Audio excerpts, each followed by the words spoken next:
Welcome! Today I'm going to show you how to update Google Chrome application on an Android device.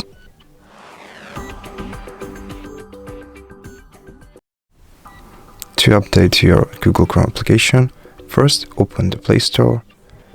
Now tap on the search icon right here and search for the Chrome application.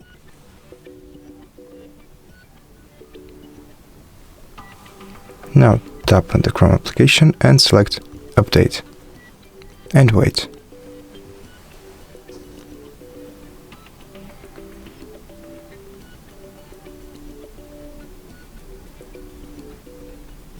Now once the application is up to date, you can open it and start using the application with your account.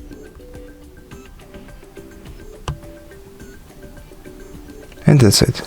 Thank you for watching this video. If you liked it, consider subscribing to our channel, leave us a like and a comment below.